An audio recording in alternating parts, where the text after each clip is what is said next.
So yeah, party president గారు. Good evening everybody, అందరికీ నమస్కారం. స్ట్రైట్ అవే పాయింట్కి వచ్చేస్తాను. నాకు డైరెక్టర్స్ చాలా ఇంపార్టెంట్. ఎందుకంటే ఒక సినిమా హిట్ అనేది ఫ్లాప్ అన్నీ ఆ డైరెక్టర్ చేతుల్లోనే ఉంది.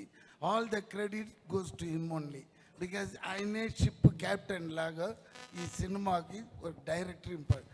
దానిలో నా ఫేవరెట్ డైరెక్టర్స్లో ఈయన ఒకడు, అనిల్ రావుపూడి. వెరీ బికాజ్ ఈయన వచ్చి ఏం కావాలి ఏం తీసుకోవాలి స్పాట్లీ డిసైడ్ చేస్తాడు. నేను వచ్చిన వెంటనే మీరు రెడీయా, ఓకే, ఒక అసిస్టెంట్ వచ్చి చెప్తాడు డైలాగ్, ఇది సార్ ఇవాళ మీరు ఇది చేస్తున్నారు పార్టీ ప్రెసిడెంట్, మీకు సరే నేను అడుగుతాను ఎవరైనా తోడ, నేను నరేష్ గారు, ఆయన సీఎం. సో మేమిద్దరు సమ కాంబినేషన్ ఆల్రెడీ ఆయనతో నేను చేసి ఉన్నాను. సో దాన్ని బట్టి ఓకే చెప్పు సరే ఈ డైలాగ్ అన్నీ మనం మైండ్లో చిప్లో తీసుకుని స్పాట్కి వస్తే డైరెక్టర్ ఉంటాడు. ఏం చెప్తాడంటే ఓకే టేక్, మీరు డైలాగ్ తెలుసు కదా, రైట్. మనం అలా చెప్తాం, లేదు అలా కాదు, రావాలి కూర్చోవాలి పోవాలి, ఇంతే సార్. సార్ ఆ డైలాగ్ అదన్నీ వదిలేయండి, ఇదే క్రిస్ప్గా. సో ఈ నోస్ వాట్ ఈ వాంట్స్, కట్ పాయింట్ నుంచి అన్నీ తెలిసిన ఒక మంచి టెక్నీషియన్. సో ఈ పిక్చర్ డెఫినెట్గా పెద్ద ఒక సైలెంట్ కిల్లర్ లాగా హిట్ అవుతుంది. ఎలా చెప్తున్నానంటే, నేను ఇప్పుడు ప్రభాస్ గారి సినిమా షూటింగ్లో ఉన్నప్పుడు లాస్ట్ వీక్ ఫోన్ వచ్చింది, ఒక 1 day షూట్ ఉంది వస్తారని. అప్పుడు నేను మారుతి గారి దగ్గర డైరెక్టర్ దగ్గర అడిగాను, సార్ అక్కడ వెళ్ళాలి 10 o'clock, ఒక 2-3 hours ఇమ్మీడియట్గా ప్రభాస్ గారు ఎవరిది సినిమా అన్నారు. నేను చెప్పాను వెంకటేష్ గారు హీరో, అనిల్ రావుపూడి, ఆయన కామెడీ ఇదని తీస్తారు. సార్ కామెడీ సినిమా కాదు, ఆల్రెడీ హస్ డన్ 1 film, అది బాలయ్య సార్ది, అది భగవంత్ కేసరి, అది పెద్ద మాస్ హిట్ అయింది. అది సార్ ఆ డైరెక్టర్ వెరీ గుడ్ అన్నాడు. అదేలానే ఇది కూడా మాస్ హిట్ ఇది సార్, నువ్వేం చేస్తావు, నేను చెప్పాను ఇలా పార్టీ ప్రెసిడెంట్, ఓకే ఇమ్మీడియట్గా మారుతి పంపించాడు నన్ను. ఆయనతో నాకు కాంబినేషన్. ఈవెన్ దో అనిల్ చెప్పిన వెంటనే మారుతి గారు వెళ్ళండి సార్ మీరు, అది లాస్ట్ డే ఫిలిం ఇమ్మీడియట్ రిలీజ్లో ఉంది. So I feel very happy the way నేను వర్క్ చేసిన అన్ని డైరెక్టర్స్ సమ్ అండర్స్టాండింగు చాలా బాగుంది. అలాగనే నాకు చెన్నై నుంచి ఈ హైదరాబాద్ వచ్చిన వెంటనే నాకు ఏం ఫీలింగ్ అంటే ఒక శాన్ ఫ్రాన్సిస్కో వచ్చిన ఫీలింగ్ వచ్చేసింది. ఎందుకంటే ఇక్కడ క్లైమేటు మనుషులు ఆల్ డిఫరెంట్గా ఉంది.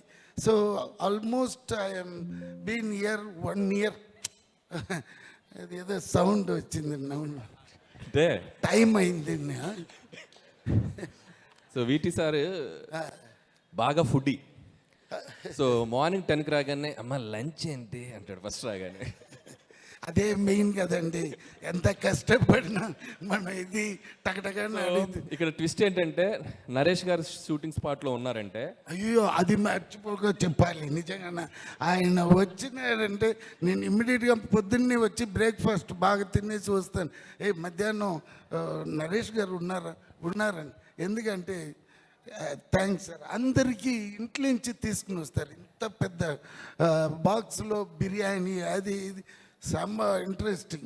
మీరు చెప్పండి. సో లంచ్ బ్రేక్ ముందు షార్ట్ పెడితే వీటి సార్కి ఒక డైలాగ్ మాడ్యులేషన్కి ఒక స్పీడ్ ఉంటుంది. అంటే ఫర్ ఎగ్జాంపుల్ సంక్రాంతికి వస్తున్నాం January 14th, నేను అడుగుతాను సంక్రాంతికి వస్తున్నాం January 14th, అవల స్పీడ్ వేణమా, ఓకే సంక్రాంతికి వస్తున్నాం January 14th, అదే స్పీడు. సో కరెక్ట్గా లంచ్ బ్రేక్ ముందు మాకు పడుద్ది అన్నమాట. ఇద్దరు అమ్మ ఇది బ్రేక్ తర్వాత చేద్దామా, తిన్నాక స్పీడ్ వస్తుంది చేస్తారు. అది తర్వాత Meenakshi very brilliant and good looking, మీరు చూస్తేనే తెలిసిపోతుంది. దెన్ ఎవరిది ఐశ్వర్య రాజేష్. ఇంకొక ఫన్నీ ఇన్సిడెంట్ జరిగింది. ఏంటో చెప్పండి. షూటింగ్ స్పాట్లో ఈయన అమ్మ గన్ ఏంటో తెలుసా నీకు అన్నాడు. అంటే అయ్యో, వినాలి ఇది, సార్ వినాలి. అయితే నేను గన్ ఏముంది సార్ అంటే మా రియల్ గన్ తెలుసు అన్నాడు. అనగానే నరేష్ గారి దగ్గర లైసెన్స్డ్ గన్ ఉంది, అది మాకు తెలియదు అది రియల్ గన్ అని. సో ఆయన సూట్ కేసు నుంచి తెప్పించారు, ఇంత చిన్న గన్, అది ఇంతే ఉంది. సరే తెచ్చి నా చేతికి ఇచ్చారు. ఆయన ఇవ్వగానే అది గన్ కాదండి, ఒరిజినల్ ఇటాలీ మాఫియా గన్, అది ఒరిజినల్ గన్ను. ఆయన సూట్ కేసులోంచి తెస్తే మామూలు గన్నే కదా అని చెప్పి నేను తీసేసుకుని నేను వైపు ఇలా పాయింట్ చేశా. ఇలానే ఇక నరేష్ గారు ఏ అని చెప్పి లాగుతున్నారు. ఉండండి సార్ లాగుతున్నారు. లాక్కొని పక్క తీసుకెళ్ళి బుల్లెట్ మ్యాగజైన్ తీస్తే రియల్ బుల్లెట్స్. సో ఒక్క సెకండ్ అది ఫెదర్ టచ్ అంటే టచ్ అయితే వెళ్ళిపోయిందంట బుల్లెట్. సో వీటి సార్ సో లాంగ్ మీకు చాలా ఫ్యూచర్ ఉంది. అంత దూరం వద్దే కానీ బట్ నేరో ఎస్కేప్ మాకు దానిలో ఉన్న ఇది తెలీదు. అప్పుడే ఆయన చెప్పారు సార్ అది ట్రిగర్ చేస్తే ఎలా అని చెప్పారు. సార్ ఎస్కేప్ అయ్యాము, లేకపోతే ఇద్దరు A1 A2 లోపల ఉన్న మనిషి నేను ఎప్పుడో పోయినాను. అది సార్ వేరే సార్ వెంకటేష్ గారు చెప్పాలంటే నాకు ఆయన 90s తెలుసు. తర్వాత ఈ ఘర్షణ అప్పుడు నుంచి నాకు తెలుసు. బికాస్ ఆ టైంలో గౌతమ్ మేనన్ డైరెక్షన్ ఆయన పెట్టి నేనే ఈ విన్నై తాండి వర్వాయ అని తమిళ్లో తీశాను. ఇక్కడ ఏ మాయ చేసావే అది నేనే ప్రొడ్యూస్ చేసిందని నాకు ఆ VTV లేబుల్ వచ్చింది, లేకపోతే ఒట్టి Ganesh. My actual passion is producing films ఉండిందండి.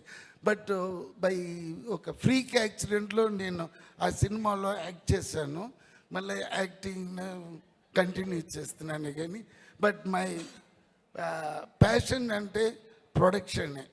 So I started doing this ఇది. బట్ ఇప్పుడు ఒక్క మనిషికి నేను ఈ స్టేజ్లో నేను చాలా ఇదిగా చెప్పాలంటే నెల్సన్ అండ్ తలపతి విజయ్ గారు ఆయన చేసిన ఆ బీస్ట్లో ఆ డైలాగ్ మటుకు నేను చెప్పలేదంటే ఇప్పుడు నేను హైదరాబాద్లో ఈ స్టేజ్లో ఉండను. So thanks to them because Nelson gave me the chance. నువ్వు ఏమని డైలాగ్ వేస్తావని అప్పుడు వేసిన ఆ డైలాగే నేను ఇక్కడ ఉంటున్నాను. And I'm working with all the top heroes like Venkatesh Babu garu and 4-5 films are very good films I am doing here, and I am very happy to work with these kind of directors and these technicians, and entirely నాకు వచ్చి ఒక different experience ఇక్కడ feel అవుతుంది. అందుకే ఈ cinema డెఫినెట్గా hit అవుతుంది. ఎందుకంటే నాకు ఆ లోపల ఉన్న విషయాలన్నీ తెలియదే కానీ బట్ నేను నరేష్ గారు కాంబినేషన్ చాలా బాగా తీసినారు this director. So I'm very happy and very proud. And ఎవరైనా చెప్పాలి అయ్యో ప్రొడ్యూసర్ చెప్పలేకపోతే డబ్బు రాదు. ఆయన నల్ల ఖర్చు పెడుతున్నారు. మంచి మంచి డైరెక్టర్ ప్రొడ్యూసర్ మంచి సింక్ ఉంది, అదే ఇంపార్టెంట్. అది ఈ సినిమాలో నేను చూశాను. సో ఆయన దిస్ ఈజ్ 100% హిట్. ఎంత సైజ్ హిట్ అనేది 14th తెలిసిపోతుంది. So thanks for everyone. Party president గారు.